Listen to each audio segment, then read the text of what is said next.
आपका मेरे चैनल पे फिर से स्वागत है। आज मैं जो वीडियो बना रही हूं वो है मेनोपॉज। मेनोपॉज है क्या? बेसिकली मेनोपॉज ये होता है, it's a cessation of ovaries. इसका मतलब ये है कि जब महिलाएं 40s के आसपास आ जाती हैं तो उनकी जो ओवरीज होती है, जो उसका नेचुरल साइकिल होता है, वो बंद होने लगता है। यानी कि मेन जो हार्मोन्स होते हैं ईस्ट्रोजन एंड प्रोजेस्टेरॉन, उसका सिक्रेशंस वो बंद कर रही होती हैं। तो जिस वजह से क्या होता है, लेडीज के अंदर मल्टीपल इश्यूज आ जाते हैं, जैसे हॉट फ्लशेज आना, बीपी का बढ़ जाना, नेगेटिव थिंकिंग होना, बहुत ज्यादा एंजाइटी होना, गैस, एसिडिटी, कई बार नी पेन्स का शुरू हो जाना, अर्थराइटिस हो जाना, ये सारे मल्टीपल इश्यूज हो जाते हैं। लेकिन मैं आपको एक बहुत अच्छी बात बताने वाली हूं कि आपके अंदर ऑलरेडी एक पावर बैक मैकेनिज्म काम करता है।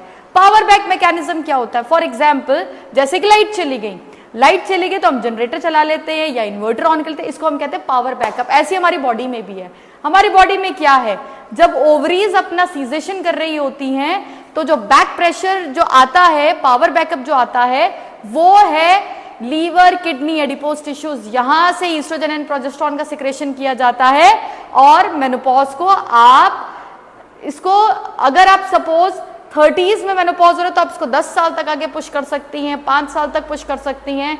अगर ये मेनोपॉज आपका अराउंड 40s में, मतलब कि अराउंड 50 के आसपास पहुंच रहा है, तो ये इतना स्मूथ तरीके से मेनोपॉज होगा आपको पता भी नहीं चलेगा।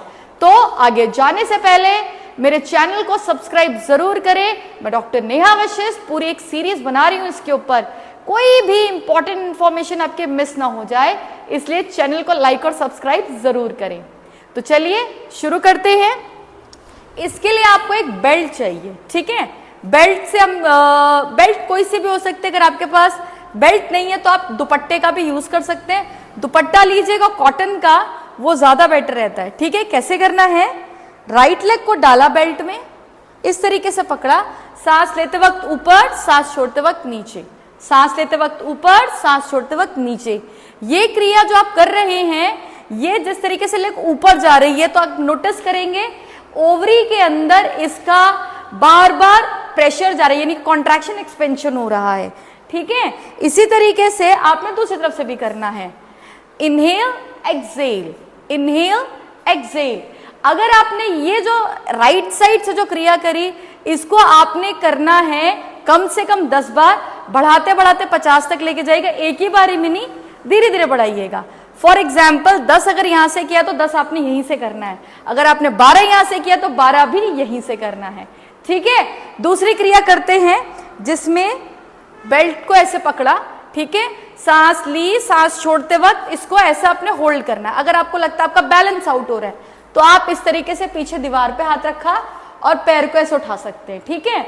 इसमें जितनी देर तक आप उठाएंगे, नोटिस करिएगा पेल्विक फ्लोर मसल्स खिंच रही हैं, पीछे से इनॉमिनेट बोन्स खिंच रही हैं, जो इस तरीके से एक सिचुएशन क्रिएट करती हैं जिससे कि उधर ब्लड की सप्लाई बढ़ती है। और पेल्विक फ्लोर मसल्स जो होती हैं, जो रिप्रोडक्टिव सिस्टम को होल्ड करके बैठी हुई हैं, अगर पेल्विक फ्लोर मसल्स में प्रॉब्लम आ जाए तो दर्दें बढ़ने लग जाती हैं। मेनोपॉज के टाइम पे दर्दें बढ़ जाती हैं, जो गैस और एसिडिटी का भी कॉज करती हैं।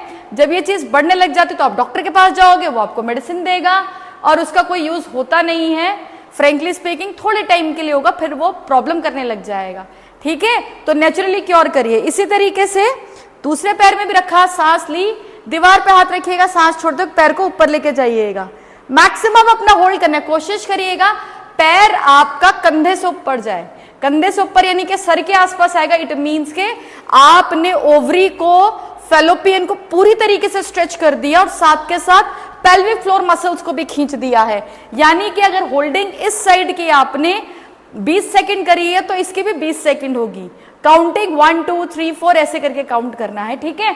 और मन में काउंट करना है, जोर जोर की नहीं बोलना है।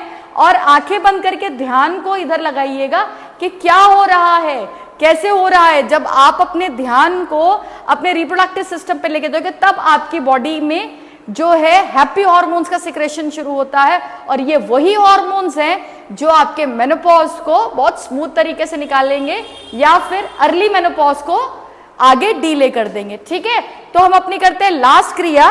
लास्ट क्रिया में आपको बैठना होगा। ठीक है, दोनों पैरों को इस तरीके से होल्ड करना है आपने। सांस ली, सांस छोड़ते वक्त पैरों को इस तरीके से आपने होल्ड करना है। मैं इसको साइडवेज भी करके दिखाती हूं। ऐसे ऐसे रखा, सांस ली, सांस छोड़ते वक्त इस तरीके से होल्ड करिए अपने आसन को, जितना ज्यादा हो सके होल्ड करिए। अगर आप देखेंगे जब लेग लिफ्ट होती है तो एब्डोमिनल एरिया में एकदम से कॉन्ट्रैक्शन हो जाता है।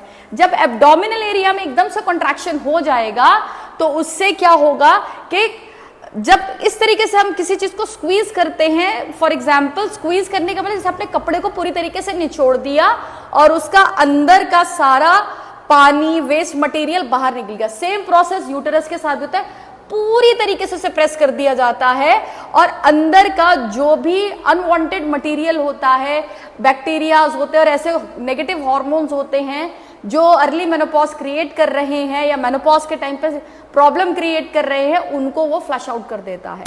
तो ये जो मैंने आपको क्रियाएं बताई, इनको आपने रोज करना है, सुबह शाम खाली पेट करना है। और अगर आप सुबह खाना खा लेते हैं तो खाना खाने के 3 घंटे के बाद, मैक्सिमम 3 घंटा, और खाना खाने से 1 घंटा पहले। मतलब ये नहीं है कि आपने 9 से 10 किया और फिर सीधे 11 बजे आप 10 साढ़े 10 बजे तक हुआ तो आप 10:30 बजे तक खाना खा लो, ऐसा नहीं है। अगर आपने 9 से 10 प्रैक्टिस करी है तो आपको 11 बजे के बाद ही खाना खाना है। एक चीज का ध्यान रखिएगा। लेकिन मेरा आपसे पर्सनल सजेशन है कि खाना खाने से पहले ही करिएगा, सुबह कर लीजिएगा और शाम को जरूर करिएगा 2 टाइम, ताकि आपको रिजल्ट अच्छे से आए। और जिन लोगों को रिजल्ट्स आ जाते तो प्लीज मेरे साथ रिपोर्ट शेयर करना ना भूलें, क्योंकि आपके फीडबैक्स मेरे लिए बहुत ज्यादा प्रेशियस होते हैं, ताकि लोगों को पता चल सके कि आप ये सब चीजें बगैर दवाई के क्योर कर सकते हैं। तो मेरे साथ बने रहिएगा और चैनल को प्लीज सब्सक्राइब जरूर करिएगा। Thank you.